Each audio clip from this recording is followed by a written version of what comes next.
We now move forward to the second session. And this session is titled FTAs, IMEC and BRICS, Protecting Global Trade Disruptions. Can we get started? Yes. May I request all of your attention? Yes, thank you so much. So, to make the presentation and to discuss more on this topic, FTAs, IMEC and BRICS, Protecting Global Trade Disruptions. To debate, discuss, deliberate and present on this topic, I am absolutely pleased to invite our speakers on stage. Ladies and gentlemen, a loud round of applause. I'd like to invite on stage Mr. Neelkant Gummalla, Strategy Head, IMEEC Cell, RITES Limited. With 38 plus years in shipping and logistics, Mr. Neelkant excels in strategy, market expansion and business development. As GM at HMM Shipping India, he drove record revenue growth. Now Strategy Head at RITES Limited's IMEEC Cell, he leads the India-Middle East-Europe Economic Corridor, fostering trade, infrastructure and global partnerships. Ladies and gentlemen, Mr. Neelkant Gummalla for us. Welcome, sir. Our next panelist on stage, Ms. Poroma Munshi Rebello, President Business Development, Pristine Logistics and Infraprojects Private Limited. Ladies and gentlemen, Ms. Poroma Munshi Rebello on stage. We will await her. She's a seasoned shipping, rail and multimodal logistics professional with over 2 decades of experience. As President, Corporate Sales and Business Development at Pristine Logistics and Infraprojects Limited, she drives strategic growth. She also serves as Vice President of Association of Container Train Operators and contributes to key industry and government committees. We will await her presence in the hall. Moving on to our next panelist, let's welcome Mr. T.S. Ahluwalia, Managing Committee Member of Federation of Indian Export Organization. Ladies and gentlemen, a loud round of applause for Mr. Ahluwalia, who is a director at Dharmavir Exports Private Limited. He has been in the business of exporting food and agricultural commodities to Africa, Middle East and Europe for the last 20 years. He has started his own company in 1995 and turned it into a public limited company in 2004. Mr. T.S. Ahluwalia on stage, a loud round of applause, and also to Ms. Poroma. Thank you so much for joining us. Our next guest on stage is someone who will be moderating the session, who will be the chair and who will moderate the session. Mr. Gyan Abhishek, Head Intermodal Operations South Asia, Maersk India Private Limited. Mr. Abhishek is a seasoned supply chain expert with over a decade of experience in diverse areas like customer experience, multimodal operations, equipment management, and ocean depot operations. His significant contributions include cross-border rail freight operations with Nepal, solar imports, dedicated block trains, and innovative inland waterway transportation solutions. Ladies and gentlemen, we have Mr. Gyan Abhishek to chair and moderate the session 2 of NISAA Business Forum 2026. Over to you, Mr. Abhishek. Yeah, apologies. And well, we have a very heavy panel list, and we cannot have a better panelist than this. Together, almost, I think, 40, almost 150 years of experience on this stage. And our topics are also like very heavy, so it's well suited with all of us. And let's start with BRICS. And Madam Poroma, you go the first. Like in the first session, there were like ladies last, so I wanted to have that reverse. And especially Poroma is a seasoned professional. A long intro has been shared already, but few of us know that she is also a member of BRICS Business Council, and she represents business for India. BRICS, what I know, is an influential intergovernmental group of major emerging economy, and they try to create an economic and financial ecosystem so that there will be counterbalance in what today we are seeing, that It's led by primarily Western forums and their system which is running as of now. Today, in 2026, India is sharing BRICS, saying something, no problem. Today also India is sharing in 2026, it is chaired by India, and almost 40% of global GDP and the population it has reached by now, and they are bigger than the NATO and the G7. With all this, would like to know views from Poroma and also how this has progressed thus far, the journey, and also in context of India, how it is relevant, and the way forward, what are the roadmaps where India is participating and how it is going to help as a supply chain resilience for a country like India, right? And more it will be on PPT, and then Poroma will be presenting it, and at the end of the day, we can take question and answers.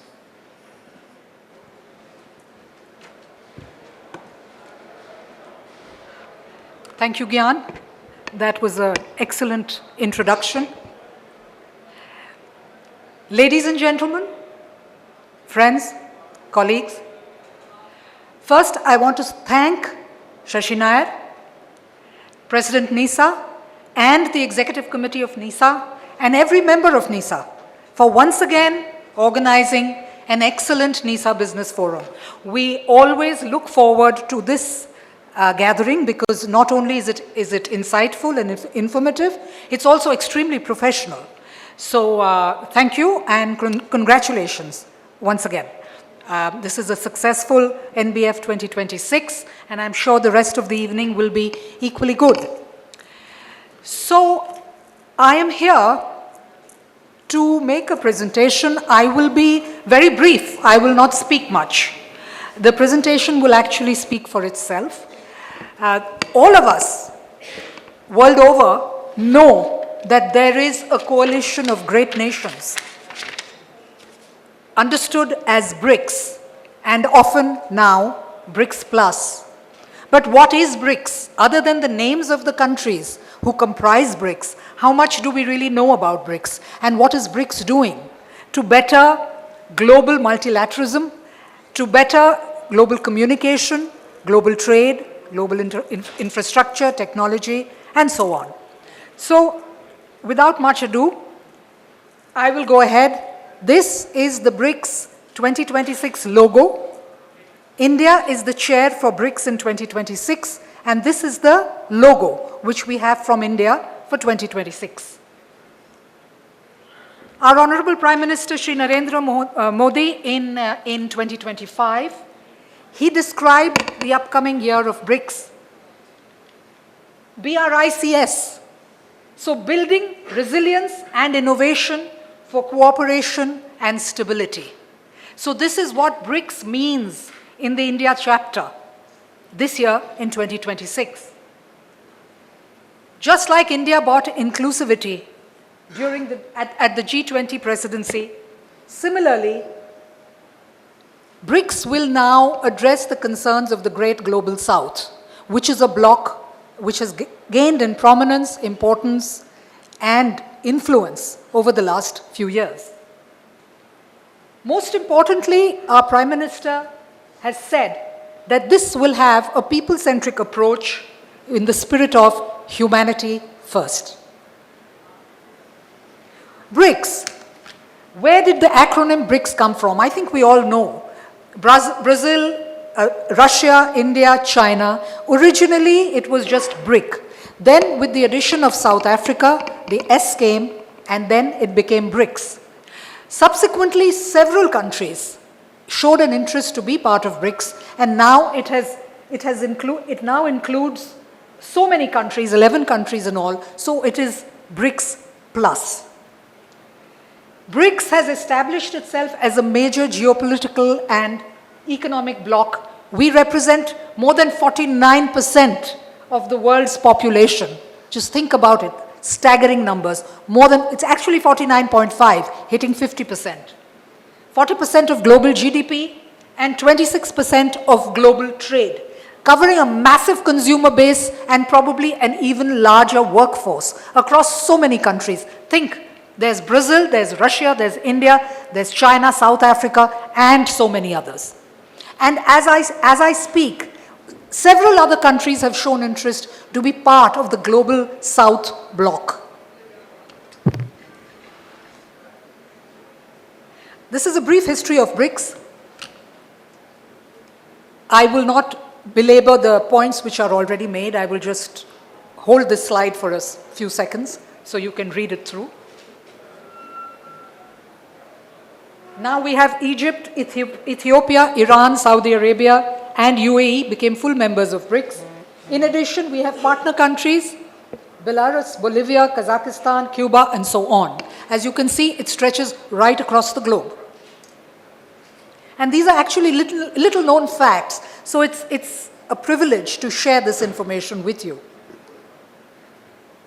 What are the areas of cooperation that BRICS actually strives for? It has expanded from its initial focus. Can I have this? Can you hear me? Yeah, thank you.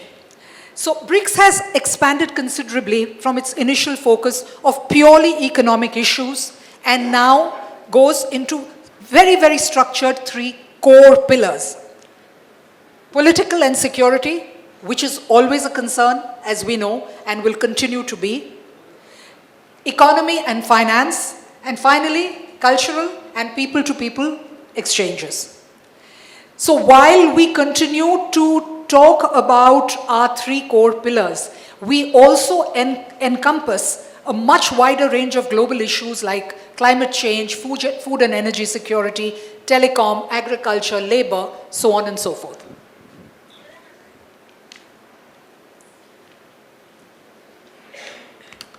India is BRICS chairship. We call it the chairship, and it's guided by the theme, as I said, building for resilience, innovation, cooperation, and sustainability. This was said by the Honorable Prime Minister last year at Rio. Brazil was the chair last year, so the summit was in Rio. This is our BRICS logo. What is it really? It is a beautiful blend of modernity and tradition. Our national flower, the lotus, representing purity, resilience, progress, and its petals actually capture the vibrant colors of all the BRICS members. At the center is our traditional namaste, which is our spirit of warmth, respect, and harmony. What does it mean? What do these targets really mean? What is resilience? We, as a group, all these countries, are planning to strengthen our economic, social, and institutional resilience through supply chain disruptions, health challenges, climate changes, and so on. Similarly, innovation, AI, there is a very, very robust discussion around AI with the appropriate working group, digital public infrastructure, effective service delivery, and future-ready growth.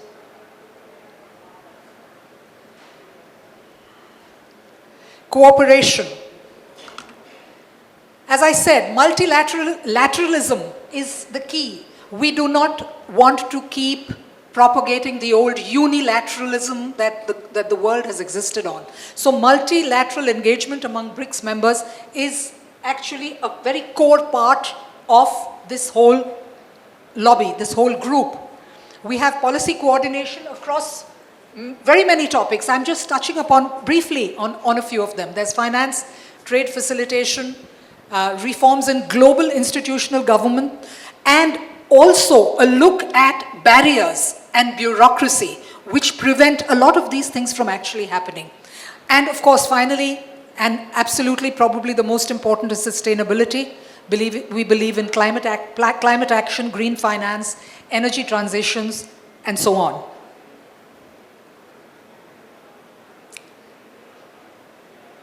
This is again a brief look at how BRICS started in 2013. It was launched by the heads of states in Durban, South Africa. The chairmanship of BRICS is held by member countries on a rotational basis.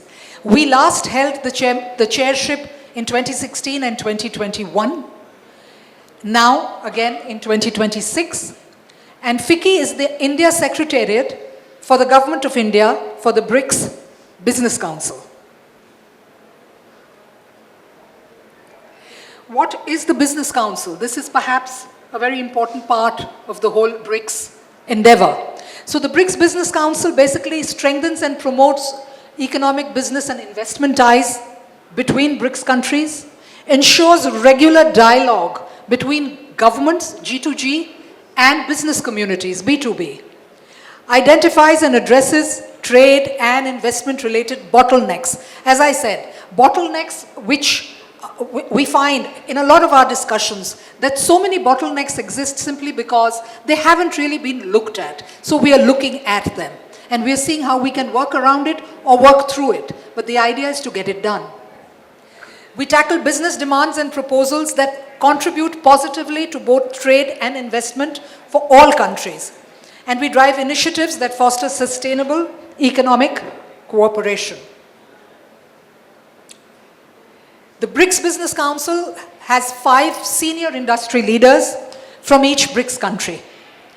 They regularly engage in face-to-face meetings, teleconference sessions, and web conference meetings. 5 leaders from each country. For the India chapter, we have very renowned and a very august chapter, Mr. Onkar Kanwar. He's the chair. He's chairman of Apollo Tyres. Mr. Anish Shah, he's a council member. Group CEO and managing director of the Mahindra Group. Mr. C.S. Shetty, council member, chairman of the State Bank of India. Mr. Jay Shroff, council member, chairman and group CEO, UPL Limited. And Mr. Pankaj Patel, council member and chairman, Zydus Life Sciences Limited. Over a period of time, the senior council members found that there was a need to have more in-depth look at very many topics which could not be handled but by 5 senior members alone. So there was certain other work, 9 working groups created, of which I will speak a little bit on the working group that I belong to. But overall, these groups are agri, aviation, digital economy, energy, green economy, financial services, infrastructure, transport, logistics, manufacturing, skill development, applied technology, innovation, and finally trade and investment. Excuse me. So here we are. We come to what really is a matter which concerns all of us, which is infrastructure, transport and logistics across all the BRICS countries, indeed across the world. So we also have our chair, Mr. Vivek Lohia. He's the managing director of Jupiter Wagons. Mr. Ajit K. Panda, he's the co-chair, director, projects and services, Container Corporation of India. And Ms. Bhavani Koneru, co-chair. She's the executive vice president and head, urban transit, Larsen & Toubro.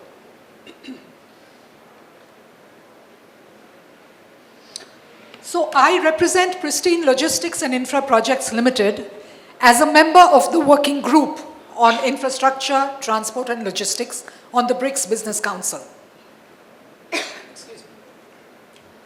Over the past 2 years, I've been part of this council. Now this is the 3rd year. So in 2024, Russia was the chair, followed by Brazil.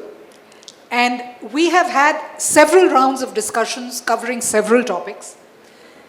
So among them, these are some of the topics that we have been speaking about, and I will be personally very happy to get any suggestions and ideas from anybody in the audience, either now or later.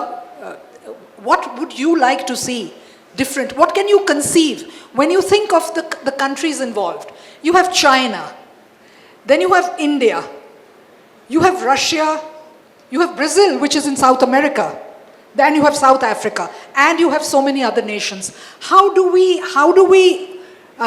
create routes, trade routes? How do we have rail systems, rail connectivity? Rail is a very, very big part of our discussions, as is the maritime sector. So we discuss BRICS infrastructure, non-infrastructure barriers. We evaluate trade routes to further infrastructure development by BRICS countries. We intend to have coordinated logistics alliances, and we also want to leverage data sharing amongst BRICS countries, which is not present today. There are some test container shipments which have been done by Russia and China. There are containers also of these, pictures of these containers, etc., which I can share with you later, on transport routes which are currently not used. So this is something which we are focusing on. Another idea that we've had is data exchange at BRICS ports and inland terminals. Some of these ideas have come from Russia. They are very keen to push forward some of these key ideas. Then we also want to look at our regulatory frameworks, improve digitization, and implement some common innovative logistic solutions. I know these are words, and what do they actually mean? When it is actually broken down during our discussions, we go down really to the very micro level. Literally border to border. How will it work from this border to that? Not everybody's tracks are the same size. Something is broad gauge, something is not. Some country doesn't even have a proper rail service. So how do we develop that? This is a very collaborative effort from all the BRICS countries. For example, there are certain countries who don't even have 1/10 of the infrastructure India has. But if we have to trade with them, they have to be comparable with what we have. Otherwise, how do you trade between countries? How do you improve lives across continents? How do you improve trade, investment, political stability, and so on? Another idea which is interesting, and something which I have been trying to wrap my head around actually, how do we reduce empty return trips on ships between BRICS nations? It was a very lively discussion. Most of the BRICS countries don't have a maritime fleet, most of them. Most global maritime companies are European, with the exception of maybe 1 or 2 BRICS countries. So investment in the maritime sector by all countries is absolutely crucial. We have now started with Bharat Container Lines, not a moment too soon, but we need a lot more. I mean, if we really have to get into the global shipping space where we can make shipping more attractive between BRICS countries. Please go ahead. Why don't you? I'm sorry to interrupt her, but there is something important. There is a Bellino with the number HR26DG0342, which is blocked. Yeah, which is actually blocked, and it's creating a little bit of an issue. So the owner may kindly proceed outside, or you can hand over the chabi to us, the key to us, and we'll manage it. But please take care of it at the end. Thank you, sir. Thank you. No problem. I'm almost done. So I would be very happy to hear comments, ideas.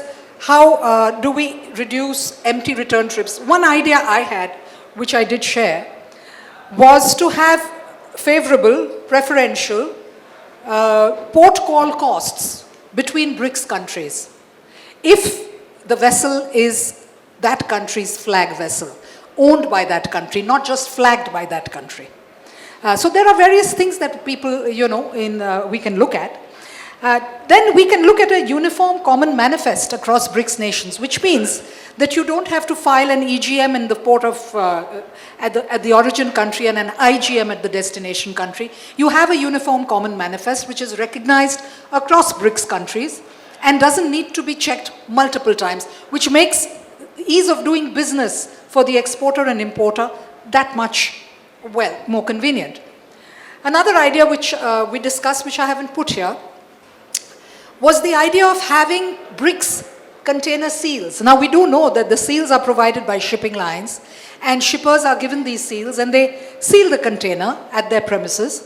But what if there were seals which were just generic for BRICS countries, and it was created within the BRICS countries, and containers apart from the line seal, shipper seal, also had a BRICS seal. So if a container goes from one BRICS country to another, that container is deemed to be safe.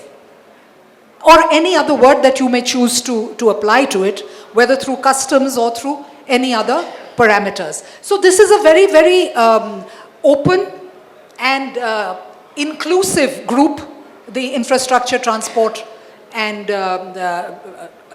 group that we have. And we are very, very happy to get ideas. If you have them, please let us know. When I was first part of the council, I was really having a hard time figuring out how are we going to connect all these countries, because they are so far apart. But then when you think about it, there are very many ways where we can make business dealings much easier between the BRICS nations, the BRICS plus nations. So if you have any thoughts, please do share them. And with that, I come to the end of my presentation. Thank you very much for your time and attention. So thank you for Poroma for a great presentation, quite detailed and very much insightful.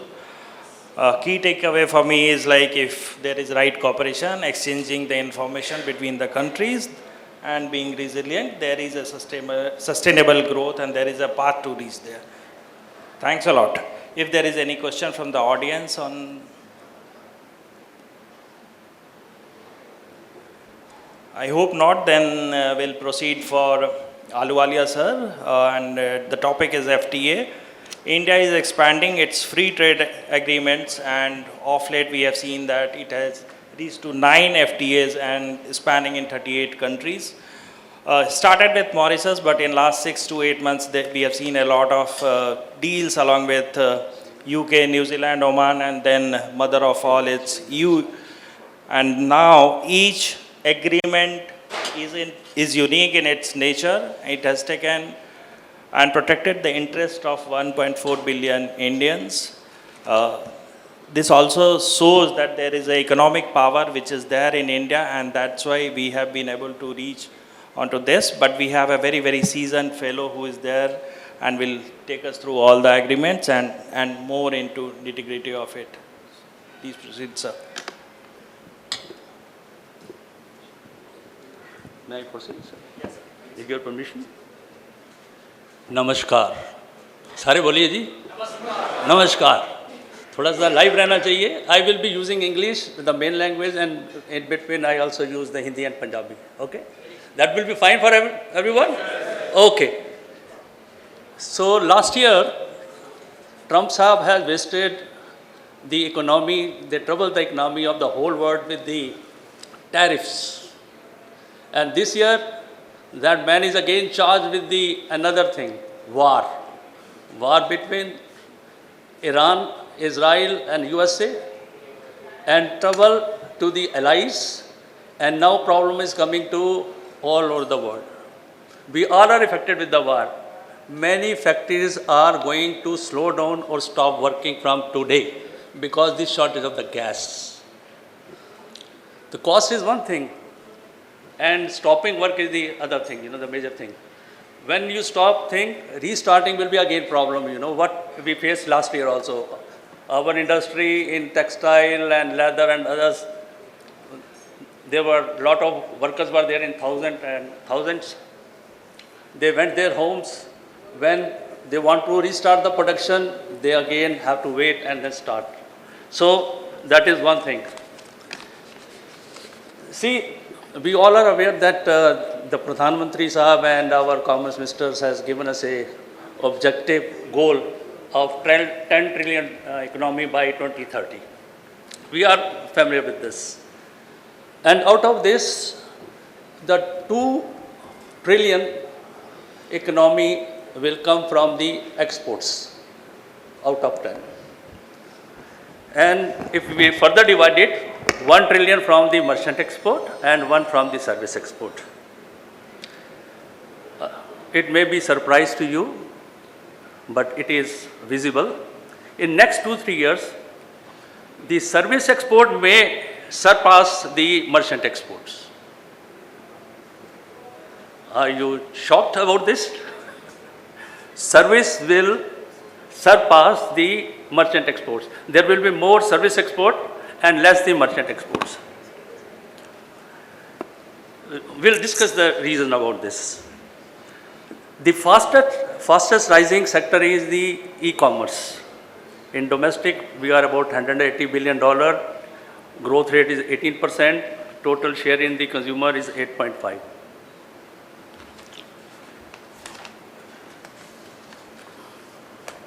Now coming to the main presentation, please. First.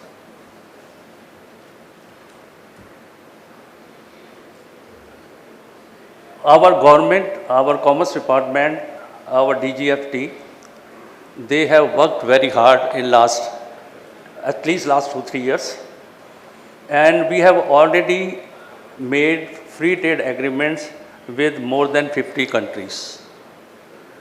And if we go as per the economy, leaving apart the China, US is there, European Union is also there with about 20 trillion economy.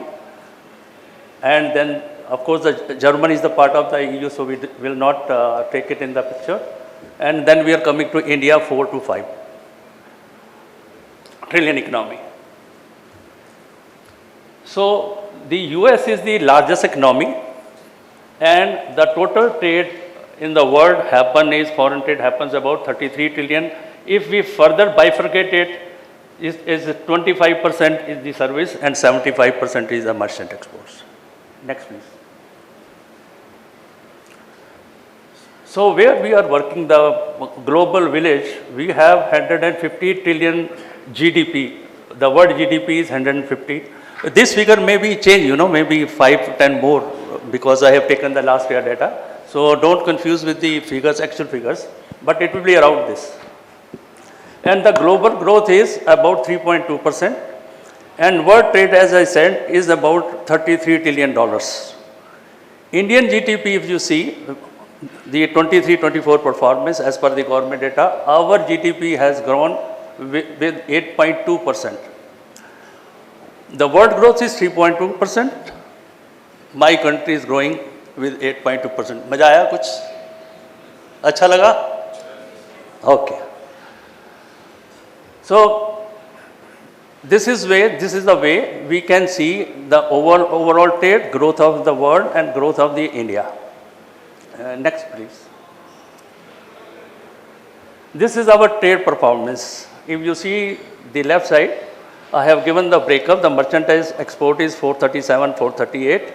Service export is 387. As I said, that this gap is coming down. And this is the non-oil exports. And export growth is about 6.1%. Now this 6.1% is coming basically from the service side. The merchant export growth is only 2%. So service export growth is about 13%. So it has come to 6.1. Now I can give you one more interesting thing about this. If you go back to the year 2011-12, our export was $330 billion. And from there we have come to 437, 438 in so many years. If you just add on that 330 figure, that is the dollar figure, if you add the US inflation on that, and that figure will be coming almost at par with this 437, 438. What it means? It means we are growing in the figures, probably we are not growing in the volumes. 330, just add on the inflation, GDP, US inflation, you will reach to this figure. So we have to do something special. We have to work hard, we have to do something extra, we have to change our mentality. We have to do a lot of things. So now I'm coming to the other side. Trade growth, if you see, the good trade growth is 2%. This is the world trade we are talking about. And services 9%. Against 9%, we are about 13%. Goods trade 2%, we are also at 2%. Next slide, please. Now coming to the FTA. We have already made 18 agreements. This first one, 13 to 14, already in force. This Sri Lanka, SAFTA, Nepal, Bhutan, Singapore, Malaysia, ASEAN, Japan, Korea, Mercosur, Mauritius, UAE, Australia, FTA. And then coming to the under ratification. This is the big achievement, you can say, in last 2 years. And thanks to Mr. Trump again here. अगर Trump सब pressure नहीं डालते तो ये इतनी जल्दी agreement नहीं होते. This has happened under the pressure. We were negotiating for last 10-15 years and all they have come to the table and they finalized the thing. One interim framework, US, India, you know, everything, there is something is happening. Now Mr. Trump says, again I am working another wave of tariff. Let's see what happens.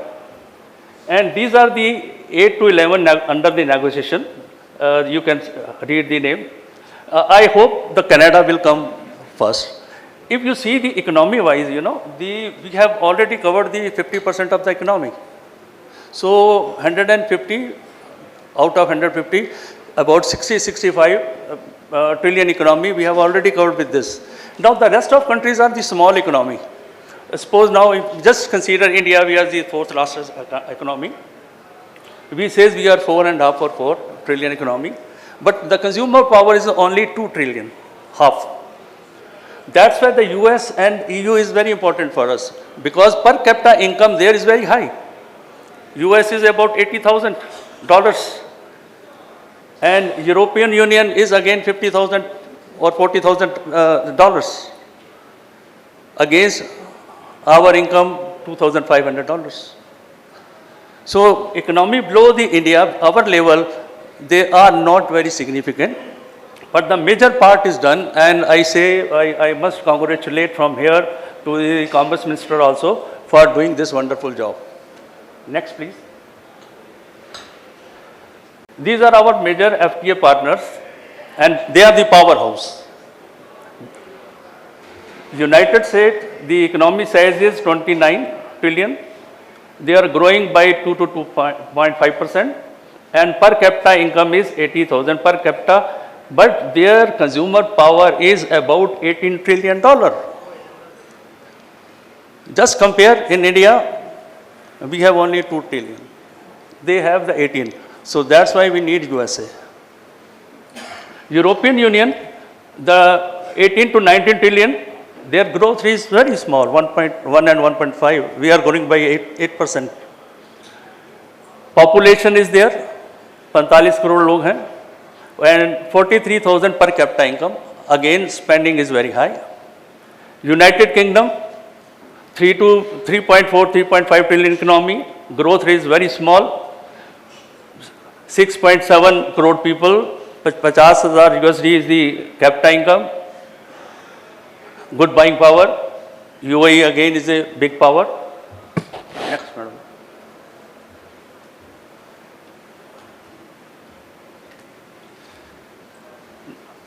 Now we understood our powerhouse which can give us the business.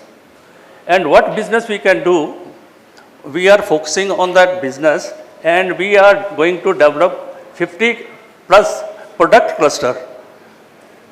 These clusters are basically developed on the basis of our FTA and what we feel, these are the products, these are the sectors where we feel there is a good scope, we can sell more into these things into those countries.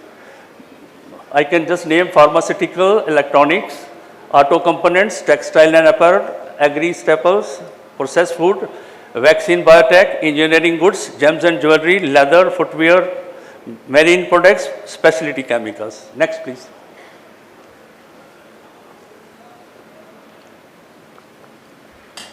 Strategic opportunity by FTA. I will not go to the more details.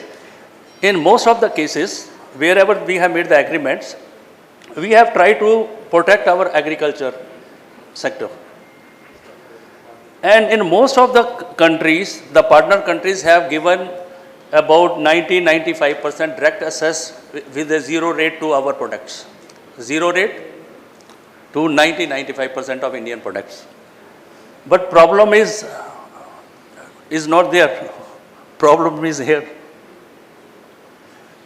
The standard of US, EU, UK, they are working on a very high standard. Quality and the technology also. But can we be able to deliver that quality? If we won't be able to deliver the product, quality product, their product are going to come, rush to our country. We cannot stop them. There is no NTB for having with us to stop them. They will come. They are superior quality products. But our products will be stopped at every level. There are a lot of non-tariff barriers. The first is the quality, phytosanitary, carbon, so many. Next. These are the top 10 sectors where the growth is happening, fast growth is going on. This is just for the information. These are fast growing and we are also focusing on this. You might have seen number of this in the 50 clusters we are talking about. Next, please. These are our top import sources and export destinations. You can just have a look into this. One side is China, other side the US. Import maximum is coming from the China and our maximum exports go to the US. Next, please.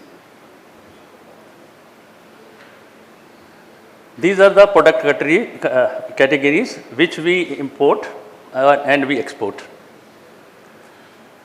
The largest, there could be some confusion because I was talking to the chairman, Engineering Promotion Council. They said our export is 120 billion. So I said, but the data shows it is around 80. He said automobile is also our part. So automobile was coming separately. So if we take that into that, and that become $120 billion. That is the largest share we have in the promotion council wise. Next, please.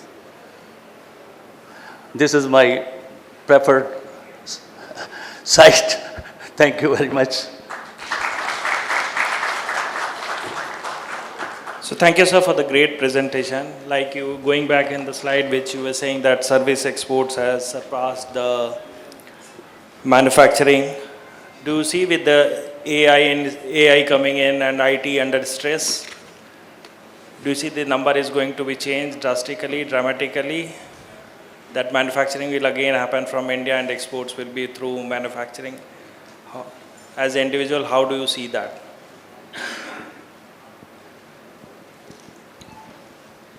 I give you a little bit detail about this. See, Pradhan Mantri has launched a scheme called Make in India in 2015, which was worked out by the bureaucrats in somewhere in 14-15. The purpose of that Make India scheme was to increase the manufacturing share from 15 to 25% by 2025. So the goal post is shifted to now 2030. But you will surprise, instead of the growth in the manufacturing, actually the manufacturing is gone down. Is down by 2% as compared to, we are talking in GDP terms, percentage to GDP terms. IT sector, we are doing wonderful job. That is, where hardly there is a regulation.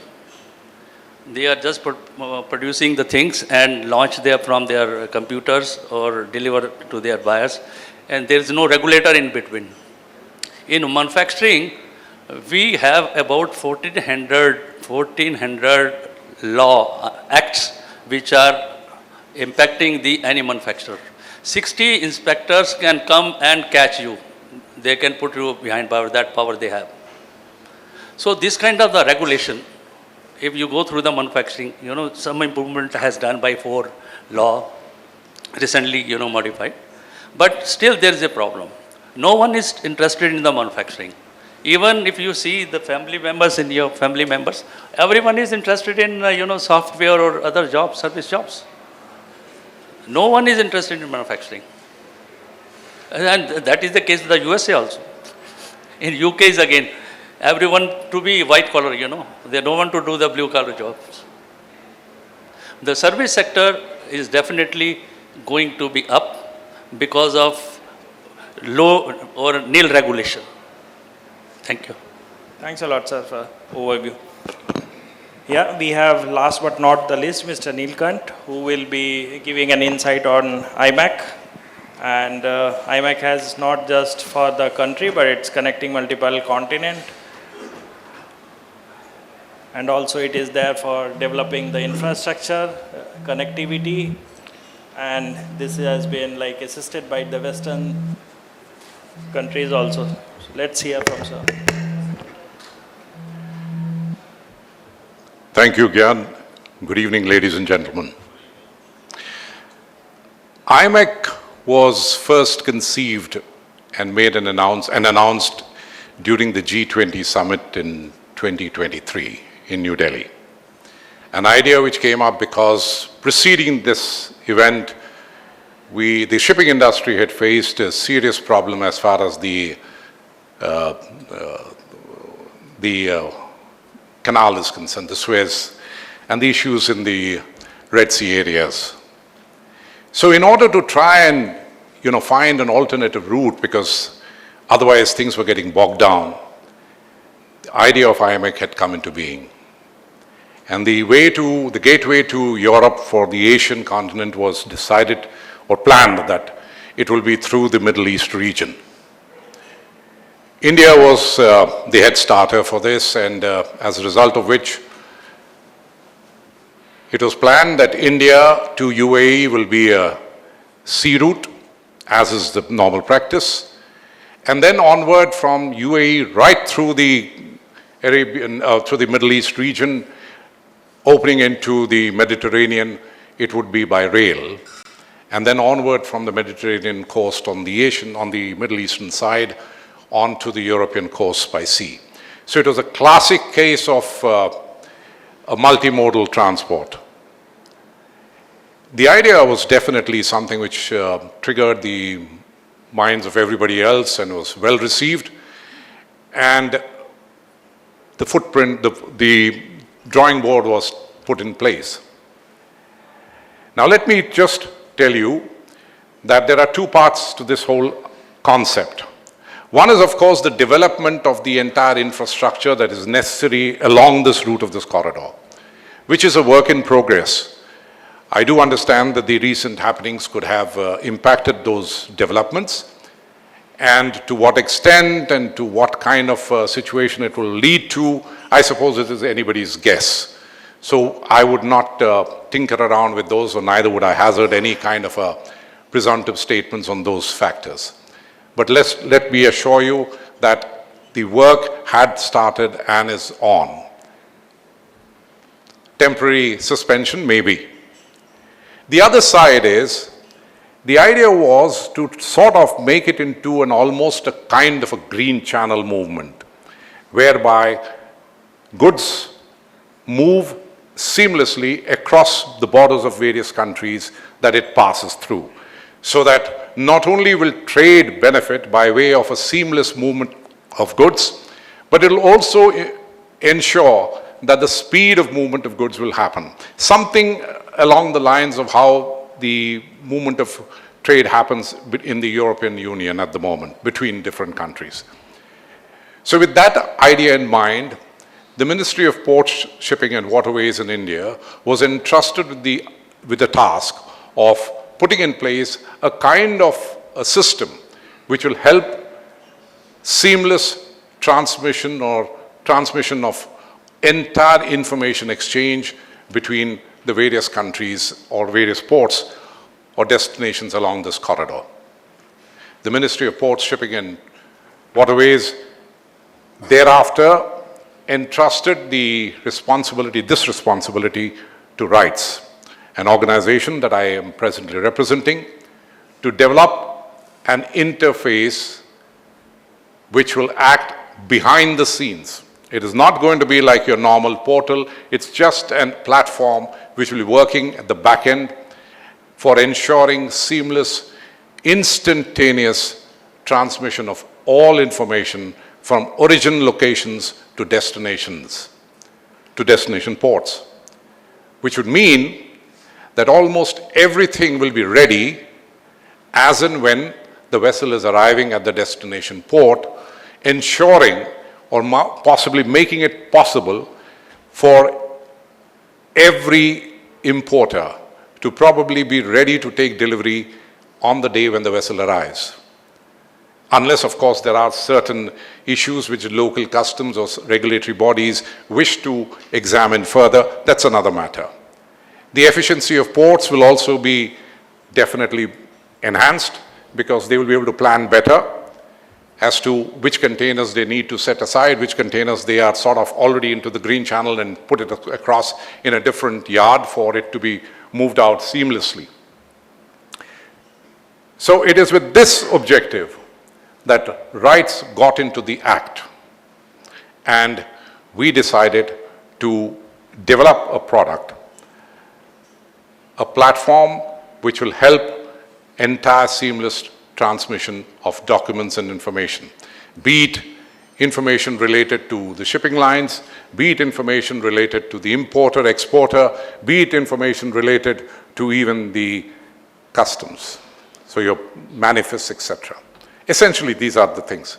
You know, you could also add on to it the things like the certificate origin from the Ministry of Commerce, the phyto certificates, etc. But I'm giving you a broad outline to it. So, keeping this in mind, I would like to show you a presentation on how things are at the moment and how things hopefully will change, or at least that's what we are assuming, we are hoping to bring about a change. So, Maitri is this platform, Master Application for International Trade and Regulatory Interface. It's a virtual trade corridor which has been planned, which has been designed, which is actually up and about as I speak. We are awaiting clearances and confirmations from the ministry as to a date of launching it. Let's get to the next slide. We would have all seen these various corridors which are already existing. You know, the highlight of the IMEC corridor is that it's the only corridor as on date which has a virtual trade corridor supporting it. None of the other corridors have anything like a virtual trade corridor. So the first point where we score. What is the existing scenario? A very typical case, you know, the exporter is ready with his consignment, he gets in touch with either the shipping line or he's getting in touch with the CHA. The CHA in turn is coordinating probably with the shipping line or the port, arranging all the documentation and so on and so forth. But in the midst of all these things, what is happening is neither is the port in India, or let's take this case as India, because the first phase is between India and UAE that we are doing, which needs to be tested, that's a POC. Neither is the port in India communicating anything directly with the ports in the UAE. And neither are the customs communicating with the customs in the UAE. The resultant is who is doing this communication? It's the shipping lines. The shipping lines are collecting all information, sharing it with their respective counterparts. Then those respective counterparts are again redoing that entire work. You know, you may say it is already ready or whatever it is, but is again being filed with the respective destination ports. And likewise, even your manifest, you're getting it from the customs, then you're sending it to your counterpart, and then they are again filing it there, and so on and so forth. There is a duplication of work. There is a scope for an error. Even in terms of what the exporter declares here in the shipping bill, there could be a misdeclaration, deliberate or even erroneously, at the importer's end. This is creating unnecessary complications, besides the fact that it takes time to do all this. So the lack of communication between two main parties, that is the port to port and the customs to customs. So this is again a typical representation of what is actually happening, how the shipping lines are communicating in the case of the marine messages. And there's a data duplicity, there's lack of automated mechanism, and the risk of operational delay due to information filing being delayed. You know, you hear any time about late filing of manifests, or in case it's an importer, bill of entry not filed in time, and there are penalties, and these kind of things are issues which are faced. Next. What are the challenges to these existing systems? They are largely email-based communication, lack of an automated information flow, multiple entry of data and duplication of work, which I was just talking about, lack of common information sharing and exchange platform, one-to-one integration, and repeated information filing. You know, for example, Maersk line will probably send it only to their counterpart, their shipment details, on a particular same ship. Sashi Nair, through his CMA, CGM, will send it to his counterpart for shipments that are on that very same ship, a separate set of documents, and so on and so forth. Now, each of these counterparts are again filing it separately at the destination ports, be it with the ports or with the customs. How many are you receiving? How many are you coordinating? So in order to try and simplify this, an idea was born. One of the options that was available is, okay, you could do a direct port-to-port integration or a customs-to-customs integration, which means every port in India probably has to integrate with every port, not merely along this corridor, but going forward elsewhere in the world. Can you imagine what a Herculean task that might be? Likewise, even the customs would have to say, okay, India to Dubai, okay, one customs. India to Abu Dhabi, that's another customer. It's not the same as the UAE customs, it's not one, there are two different commissionates. So that will be another customs. And if you want to go on further into the corridor, each one is being integrated. It's a challenge, it's a Herculean job, and it's a complex issue. So we felt we have another better idea. But before I go on to that idea, I would like to take a break of a minute and put you through to a short film, which is about a minute and 10, 20 seconds. It'll give you an idea what's coming, what is in store. Please.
Maitri is a kind of a multiple adapter where each one, their own different types of sockets can be plugged in.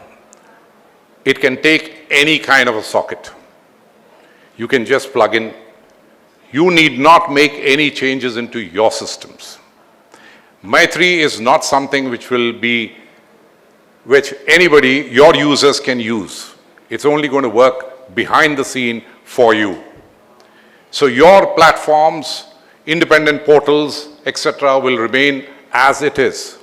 So whether it is the Sagar Setu MSW or the Ice Gate or whatsoever, nobody needs to do any changes.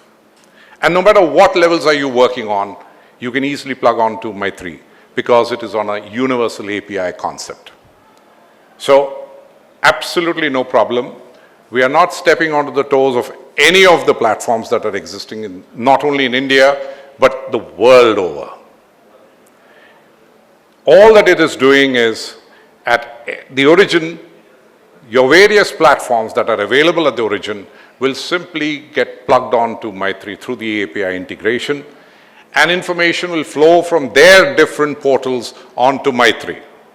And Maitri likewise is plugged on to the destination portals, and information will flow from Maitri to the destination portals instantaneously, which is what it is, a one common area, unlike, platform to platform and country to country and zigzag, whole lot of things. You just do it once and it's done. And it is scalable. As we go along, we can enhance it to other places, no matter which number of ports. Today, as a POC concept, it is being tried and tested between India and UAE, which is 2 ports in India, identified in JNPA and Kandla, and 2 ports in the UAE, which is Abu Dhabi and Jebel Ali. But going forward, this will be across several ports and destinations. Next. As you can see very clearly, we're just given a small representation of how the ports in India, identified as JNPA and DPA, the Deen Dayal port in Kandla, they're getting connected. They are actually interconnected with the various portals here, whether it is the MSW Sagar Setu, the terminal operating systems, or IceGate, for instance. All that they're doing is they're connected to Maitri. And Maitri, in turn, is also interconnected with the portals in the UAE side, which is feeding the information to the ports of Jebel Ali and Abu Dhabi. So it's an information exchange which is happening. It's a platform, it's not a portal. So you do not, none of you or anybody can actually log into the Maitri. It's on a universal API. There's absolutely data security. Now the security aspect is being taken over by CDAC and not by anybody else. So, and it's a technology agnostic. Next. Now, what's happening is Maitri will communicate in the language that the destination country needs that information. There could be a situation where, let us say in India, there are 2 forms to be filled, and as we have given a representation, let us say there are 2 forms to be filled, which Form A carries 3 sets of information, Form B carries 2 sets of information. Hypothetically, if exactly this set of information is required even at destination, but they need it in 3 different forms, right? Then Maitri actually understands what is required there, transforms the message, not the information. It does not touch the information. It only transforms the message to take out the relevant information from the 2 forms in India and transmits it and pushes it onto the port, onto the 3 different forms in the UAE. We'll just show you a bit. You're not shown that transformation? Okay. I think, no, I'm talking about the messages going.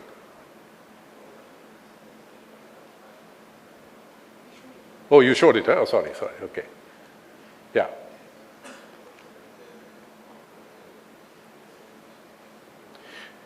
In addition to whatever is the information which is flowing between the various portals, individual people may have various documents that they would like to share. For instance, we've just given a representation. It could be a phytosanitary certificate, a bill of lading, a certificate of origin. They all go via Maitri to the destination. Because what's happening now is, even in a case like, let us say, your certificate of origin, typically the exporter is sharing it with the importer, but the importer at the destination country needs to get it authenticated. That's another job which needs to be done. Why? Because it is coming from the importer to the exporter. But if it moves from the origin, which is the Ministry of Commerce, directly to the country of destination, the authentication is taken. They don't need any further authentication. So effectively, such original source to destination transmission of documents will ensure the authenticity of every document. As I was saying earlier, a shipper filing his shipping bill, making a declaration of all his goods, the destination will receive all this declaration of the shipper in a kind of a pre-filled, if I may call it, a bill of entry, at the importer's end. All that the destination country will do is the importer at the destination country will log on to whatever is the local portal there. He has a pre-filled form. So he knows all this is coming, exactly as declared by the importer. Whatever is the local information that he still needs to give to the regulatory authorities there, he fills in those delta fields, the form is completed and it's submitted. So if there are, let us say, 50 fields, probably 40 fields are pre-filled, he just fills 10 local information and gives it. Yes, if there is some discrepancy, those things will be there, those things will be addressed and taken care of. But by and large, that's how it will be moving. Now, with Maitri, the flow is, if you notice, we put this up to show you how it changes. It's only straight between the shipping line agent, goes through Maitri, and then across to the destination side. There's no further thing, which is connected into the Maitri system. Intelligent data transformation and mapping by Maitri, reduces data duplicity. Whatever is fed here, the destination gets a pre-filled form. They only have to look at it and say, okay. Because obviously there's such a thing called declaration at the other end. So those things will be done. So it hastens or speeds up the entire process that needs to be done at the destination. Next. This is, of course, a kind of a representation of how the flow happens and the messages move. Whilst we have just taken an approximation of about a movement of goods, let's say almost from ICD, TKD, just for the familiarity that we are all related to. And for an importer in Dubai to clear roughly about 2 to 3 weeks. But once Maitri comes, we do anticipate, as I was saying, the saving in time at the time of taking delivery, which is basically as and when the goods are arriving there, the port authorities have information in advance. It's on real-time information. So the moment a container is loaded on the vessel here, the information is gone there. It's loaded on the vessel. I think in the earlier session, Madam Rinku was mentioning about lack of information. I do not know if she's still here, but now you will even get information the moment your container enters the gate over here. The moment your consignee takes out the container from the gate, it'll be there. The moment your container is discharged, he will get it. It saves the shipping lines also the trouble of, clients calling, is this information there? They'll have to check from probably the counterparts or their own internal systems, etc. This is just straight away, it'll be coming to them via the Sagar Setu platform. So instant information flow will be available. Let's take, for example, a vessel is docking into the port of Jebel Ali, 2,000 containers are being discharged, 1,500 containers are absolutely found to be fine and in order, because that's the usual thing that's happening let's say in the UAE. They know who these importers are, etc. The UAE regulatory authorities in the ports will pre-identify almost at the time when the vessel has sailed from here, during the transit of about 4 days, they would have pre-identified these 1,500 containers, no problem, push it away. Put it away, the fellow can come, give his documents and take it. We don't even need to see it. Probably 350 of those out of the rest 500, they may want it to be put through the X-ray scanner. Those are separated. So they are already identified, these will go on to the scanning side. And 150, maybe they want to do a physical examination. So the effort will be, and this information will go to the respective consignees. So they are ready, okay, with what all they need to do, if in case they want to clear the goods, whether it's already in the green channel for them to clear, or it is through the scanning system, or if they need all sorts of additional support documents to clear it because it is under a physical examination. So it actually hastens up. That's why we are saying that most of the containers, most of the consignees would be able to clear their shipments almost on the same day as arrival. Now, can you imagine how it helps the port, decongestion, etc., and a faster turnaround? That's the utility. It gives you instant sharing of information. It's a strong facilitation tool. You're ready to file information packet at transit, transshipment, and destination locations. No conflict, with one-to-one integration of port or customs, because we're not interfering in anybody. Instant sharing of information, and Maitri will help delivery process at destination to happen faster and save time.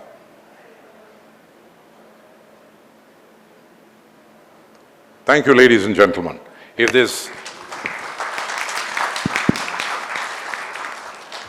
there are any questions, I would love to answer them. If they are pertaining to any technical issues, I have a team here, part of the development team, who would be able to tell you all the technicalities. If there's anything pertaining to the information exchange, I suppose I should be able to do it, or I'll learn how to dodge it. Any questions? Okay, I'll come back to you. Tarun. No, I give you the first preference. I decide here. Sorry, yeah?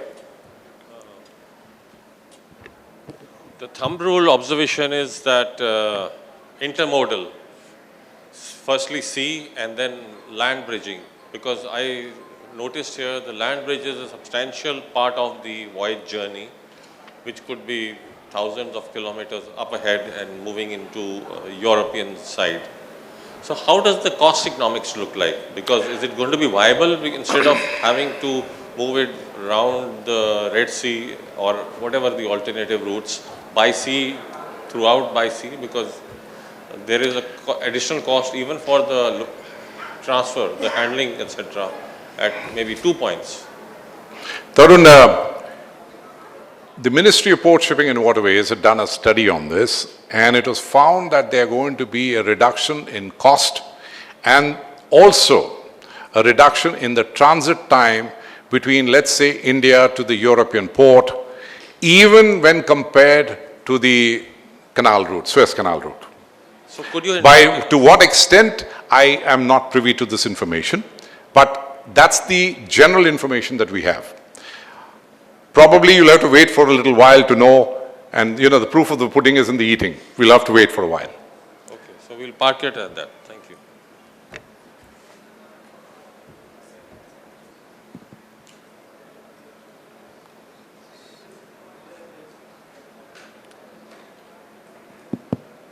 Audible? Yeah. So, sir, you mentioned 2 of our ports getting integrated with 2 of UAE ports and a few of the government sites like customs. So, is this integration between these 2 portals and between ports only, or the other stakeholders like shipping line or a CTO or CHAs are they are part of it? If so, how and where in the whole? Okay, shipping lines share information to the various ports that they operate from? Yeah, individually. So whether it's the terminal operator, maybe your BAPLI, the Bay Plan, you probably give it to the terminal, and your other marine-related information, be it the vessel-related information, etc., the shipping line is filing with the port operating systems, right?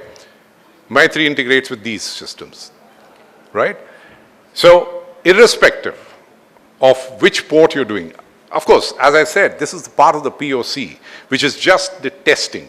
Because if it can work between, let's say, these 2 ports in India and those 2 ports in the UAE, trust me, it'll work any given ports. For the information of everybody, this idea and concept has already attracted attention and traction from Singapore, Israel, very recently France, when their president was visiting us, and the United States. A delegation from the United States was in the RITES office, and we had a presentation with them. We had a presentation with the Israeli Foreign Office in the Meridian some time back. So the entire idea and concept is being looked at. The ministry is pretty much eager that given the situation which is existing now, even if it means that we do not go into the next phase of, the IMEC corridor because of these given situation, we could think of the next phase of IMEC, of Maitri, beyond just the IMEC corridor and put it to use for other trade lanes. But a final decision on that is awaited. I'm just giving you a hint of what the ministry is thinking aloud. One more addition. addition to this thing, sir, how does, like, you mandate the private players, government understandable, you have a mandate, but the private players, are they bound to share this information going ahead? As I said, are you sharing, you're a private player, are you sharing the information with a port you're using? Yes. Yeah? Yes, You are getting all your manifest approved through IceGate, true. correct? We are connecting with IceGate. Only. So we will get one solid manifest for a vessel. It is not going to be, let's say, 10 different carriers are on a particular vessel and there are 10 different manifests going from India to 10 different counterparts in, let's say, Dubai, and those 10 different counterparts again filing the manifest with the Dubai customs and so on and so forth. That's not how it's going to be. It's going to be one solid manifest for the entire vessel, which will go straight. Now, you could choose to still send your manifest in your own style to your counterpart, etc. That's, nobody's stopping you from doing what you want to do. But no questions thereafter as far as is there a late manifesting. Your counterpart will have to obviously authenticate it. And he has to authenticate the manifest which has come to him through the Maitri route. Thank you, sir. Any more questions? Neelkant, I have a question. You always have a question for me. I always have a question. Always curious. So, do you see the IMEC corridor, not Maitri? I'm not going to the digital space. Do you see the IMEC corridor directly impacting mother vessel calls from shipping lines which come to a Mundra or a JNPT, Pipavav and so on? Because they come with a certain allocation which they carry to Europe. Europe is a very huge trading partner, as you well know. So now if the plan is to run smaller ships, which I believe that's the plan, between here and the UAE ports and then by rail through UAE, Saudi Arabia, Jordan, Israel, Haifa. I'm not going to tell you the rail route because as far as I know. Given geopolitical situation, it's fast changing, but that's all right. Largely as far, historically, that was the understanding. How does it affect shipping lines? Okay, let's put it this way. You need to operate, shipping lines need to operate large vessels, or they can make do with small ferry services. Almost, I mean, hypothetically speaking, almost on a daily basis. Yeah? So, if an exporter has the comfort that no matter when his consignment reaches, let's say a typical ICD exporter, has the comfort of no matter when his container reaches Nhava Sheva or Mundra going ahead, there is a vessel for him either on the same day or the next day. He doesn't need you to plan. He moves when he's ready, knowing fully well that he's getting a vessel almost the same time. The entire dynamics of shipping will come in for a big change. Obviously, these things require changes. The cost of operating probably short sea routes and ferry services are going to be one aspect of it, compared to the, 24,000 TEU capacity vessels and all that. Maybe those will be put on the very different sea routes, China, US, and whatsoever. Does that? Yes, thank you so much. Any other questions? So, oh, yes, Captain. The mic is right behind you.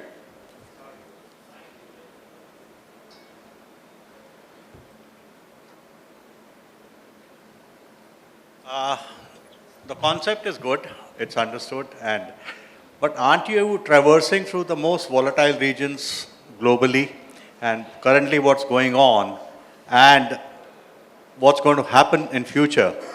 And these kind of deterrents will keep on coming in the trade's way. How do you feel that beyond Dubai, UAE, how this will function? Captain, the entire idea was keeping the issues and challenges in the Suez and the Red Sea until now. What has transpired is something which is different. Whether this is going to continue for long is another issue. Probably some may say this is not going to end, but some will say Mr. Donald Trump will himself declare the war is, he's won it and the war is over. Now we'll have to be for wishful thinking. If that is the way we are going to look at it, that okay, then there can be anything happening on any trade route anywhere in the world. But it does not mean that you don't get yourself prepared for improving the scope of logistics movement. No, sure, understood that, but at least alternate routes via the Cape or maybe via Suez. Yeah, that is another exercise. Yeah. I'm saying IMEC has found this. It could well be an answer. It may end up not being one. But that's something which we cannot say today. Yeah, because I think most of this, like Poroma mentioned, the rail route, which you're not sharing right now, but I think you pass through the most volatile countries. I'm not sharing it because Sure. there are constant changes that are happening because of the situation that's there. So it'll be unfair on my part to make a statement on that. But given the idea, whatever it is, it's just a question of route. But the concept of Maitri can always be applied no matter which route one takes, eventually. Okay. That part is available anyway, you know, you can do it in Singapore. Exactly. My point was only on the routing, and then, you know, If you're talking about the IMEC routing, yes, there's a lot of uncertainty, right? But if you're talking about the concept of how Maitri, the platform, is going to function, the functionality of it, name or lane, I think we can apply it. Sure, okay.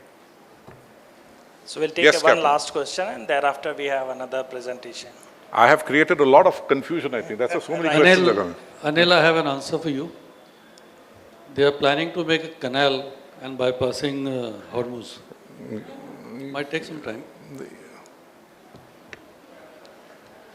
He's giving you a solution. So Maitri can still function. But thank you for the detailed explanation, and also most of the flow of information were new for me, and I'm sure for most of us it was a new Maitri presentation which we have seen, and it's a very detailed one. So I'm sure in going forward, once everything will be implemented, everyone will be benefited out of it. Thank you, Gyan, and thank you, ladies and gentlemen. And with this, we'll conclude the session 2. Thank you, everyone. Thank you very much. So let's give them a loud round of applause. That was panel 2, and that marks the end of our panel discussions today. Thank you so much, ladies and gentlemen, on the panel. And to present a memento to our panelists of this panel discussion, I'd like to invite Mr. Ravi Chauhan on stage, please. May I request Mr. Ravi Chauhan, Vice President, NISAA, to kindly do the honors of presenting a memento to the panelists on stage. May I request Mr. T.S. Ahluwalia to kindly step forward and receive the memento? Yes. Kindly take center stage, gentlemen. Thank you so much, Mr. T.S. Ahluwalia. Our next guest who will receive the memento will be Mr. Neelkant Gummalla. Thank you so much for joining us, Mr. Gummalla. Kindly step forward to receive the memento.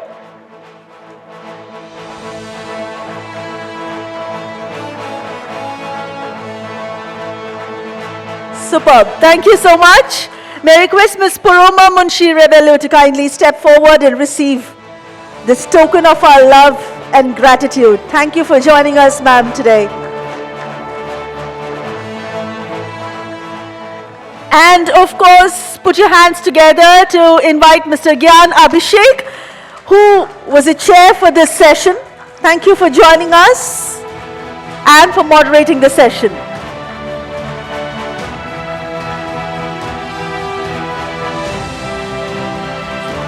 Thank you. May I request all of you to kindly pose for a quick photograph, and may I request Mr. Shashi Nair to join them as well. Ladies and gentlemen, that is a group photograph by all the panelists together at the NISAA Business Forum 2026. A quick group photograph.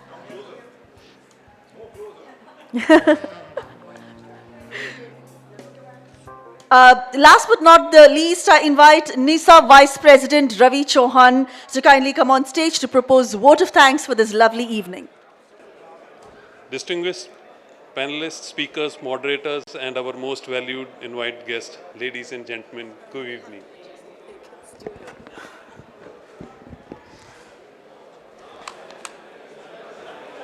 We are at the end of today's vibrant event. First, I would like to wish you all the very fruitful and glorious financial year 2026 and 27.